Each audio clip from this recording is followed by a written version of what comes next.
बड़े अच्छे अंदाज में शायर इस्लाम सना खान मुस्तफ़ा तोतिए चिमनिस्तानी रज़ा मौलाना अलई अहमद कादरी मरदाबादी बड़ा अच्छा कलाम पढ़ रहे थे। आप हजरात बहुत अच्छी तरीके से समाप्त कर रहे थे। हजरात जरा पूरा मजमा, ये कुर्सी अगर खाली है तो आपको खुद भी नजर आ रही है।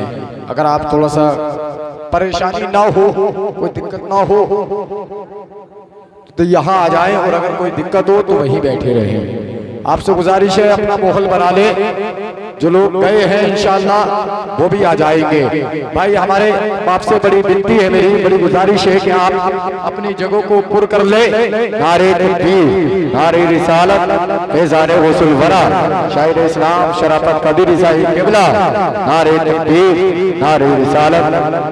माशाअल्लाह वक्त बहुत कम है, काम बहुत ज्यादा है, इसलिए कि मुख्तसर वक्त में हमें अपना जलसा कामयाबी की मंजिलों तक पहुंचाना है।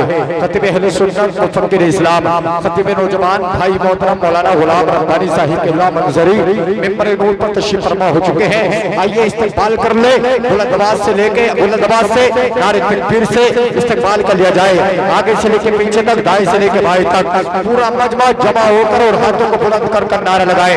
नारे तकबीर, नारे रिसालत, फैज़ाने गौसुल वरा, फैज़ाने बुजुर्गान दीन, फैज़ाने ताजुल शरिया, फैज़ाने शाह शराफत, फैज़ाने आला हजरत खतीब अहले सुन्नत मौलाना गुलाम रब्बानी साहिब क़िबला।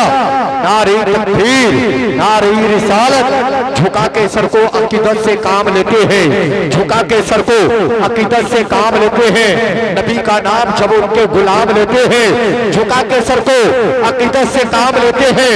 नबी का नाम जब उनके गुलाम लेते हैं, वो नसीब वालों को मिलती है इश्क की दौलत, नसीब वालों को मिलती है इश्क की दौलत। हमारा नसीब वाले ही मोहम्मद का नाम लेते हैं, नसीब वाले ही मोहम्मद का नाम लेते हैं, नसीब वाले ही मोहम्मद का नाम लेते हैं। वो जमाने ने चांद को हवा बना के रखा है, जमाने ने चांद को हवा बना के रखा है। मेरे हुजूर उससे खिलौने का काम लेते हैं, मेरे हुजूर उससे खिलौने का काम लेते हैं। मोहब्बत के साथ एक मर्तबा सुभान अल्लाह कहता है तो उसके नामे आमाल में 90 नेकियां लिखी जाती हैं। तो आप अंदाजा लगाएं कि अगर किसी ने नबी की मजलिस सजाई तो उसको इतना सवाब, लेकिन अगर खुदा ना ख्वास्ता कोई दूसरी मजलिस होती, समझ रहे हैं, दूसरी मजलिस, अगर दूसरी मजलिस होती, बैंड बाजे वाले होते, ठुमके लगाने वाले होते, डांस करने वाले होते और रंडियां होती, कव्वालियां होती, तो ईमानदारी से बताओ इतने ही लोग होते? यहां कदम रखने की जगह नहीं मिलती। जवान, बूढ़ा, बच्चा, मर्द, औरत सब यही होते। दादी अम्मा जिसके मुंह में दांत नहीं, पेट में आंत नहीं, वो भी कहती लल्ली घर देखिए मैं भी आ रही हूं।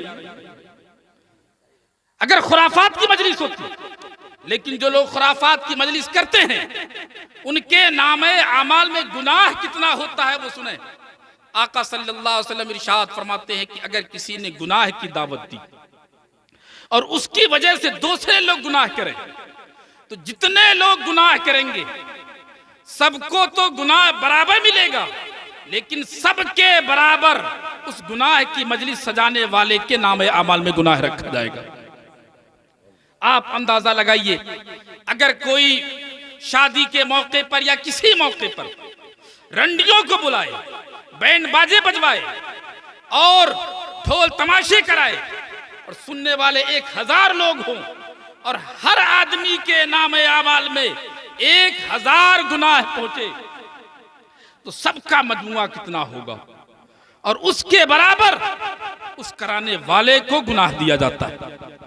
बड़े खुशनसीब हैं वो लोग जिन्हें ये मौका मिला। आप इसकी कोई परवाह न करें कि कोई सुनने आए या ना आए, कोई देखने आए या ना आए, कोई गांव से आया ना आया। खाने में पूरे गांव के लोग थे, लेकिन सुनने नहीं आए, कोई परवाह नहीं है। इसकी परवाह मत करो, इसलिए कि जिस नबी की मजलिस सजाई है वो आमिना के लाल जरूर देख रहे होंगे। वो अहमद मुख्तार जरूर देख रहे होंगे। और हमें किसी को राजी नहीं करना है। अगर आमिना के लाल राजी हो गए तो बेड़ा पार हो जाएगा। और अच्छा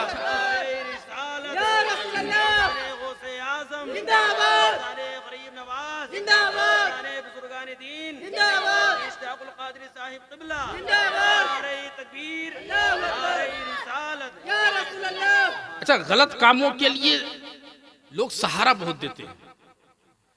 बहुत सारे लोग होते हैं, रिश्तेदार भी, दोस्त अहबाब।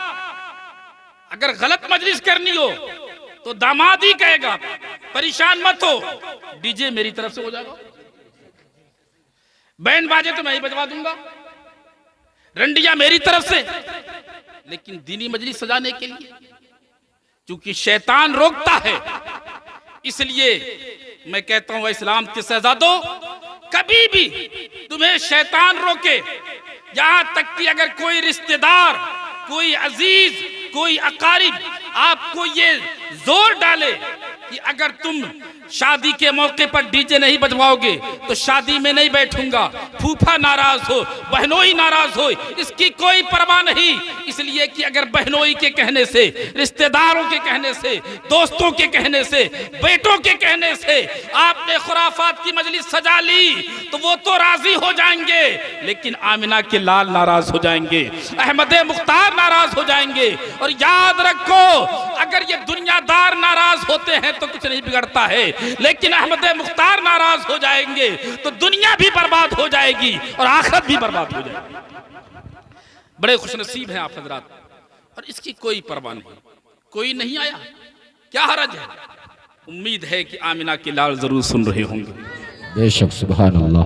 रब की रहमतें बरस रही होंगी और हमें किसी की परवाह नहीं है। हमें परवाह है तो आमिना के लाल की परवाह है, इसलिए कि जिससे मुस्तफ़ा राजी हो गए उससे खुदा राजी हो जाएगा, जिससे अल्लाह रसूल राजी हो जाएंगे वो दुनिया में भी कामयाब रहेगा और आखिरत में भी कामयाब रहेगा। हजरात, बहुत बड़ी मजलिस है, इसे छोटा ना समझें। और अच्छा, कामयाबी किसे लोग कहते हैं? लोग कहते हैं अगर मजमा बहुत, अरे साहब हमारा जलसा बहुत कामयाब, भीड़ बहुत हो गई, बहुत कामयाब जलसा। ये कुछ नहीं। ये देखें कि हमने जो काम किया है उसमें खुलूस कितना था। अगर खुलूस मुकम्मल है तो चाहे 2 आदमी बैठे हो जलसा कामयाब है। और अगर हजारों का मजमा है, खुलूस नहीं है, दिखावे की नियत है, रियाकारी है, हजारों लोग आ जाएं, मजमा कबूल नहीं हो सकता है, इसलिए कि रियाकारी शरीयत में हराम है। बड़े मुबारकबाद के काबिल आप हजरात कि आपने इस मजलिस को सजाया। चूंकि वक्त बहुत ज्यादा हो चुका है, तकरीर का माहौल भी नहीं है और हमें इससे कोई गरज भी नहीं है कि तकरीर हो या ना हो। नबी के जिक्र की मजलिस में शिरकत हो गई। दुआ है कि अल्लाह तबारक व तआला इस शिरकत को कबूल फरमाए और इस जिक्र रसूल के सदक़े में इस शादी को मुबारक पाए तकमील तक पहुँचाए। वाखिर दावना अल्हम्दुलिल्लाह रब्बिल आलमीन। अस्सलामु अलैकुम।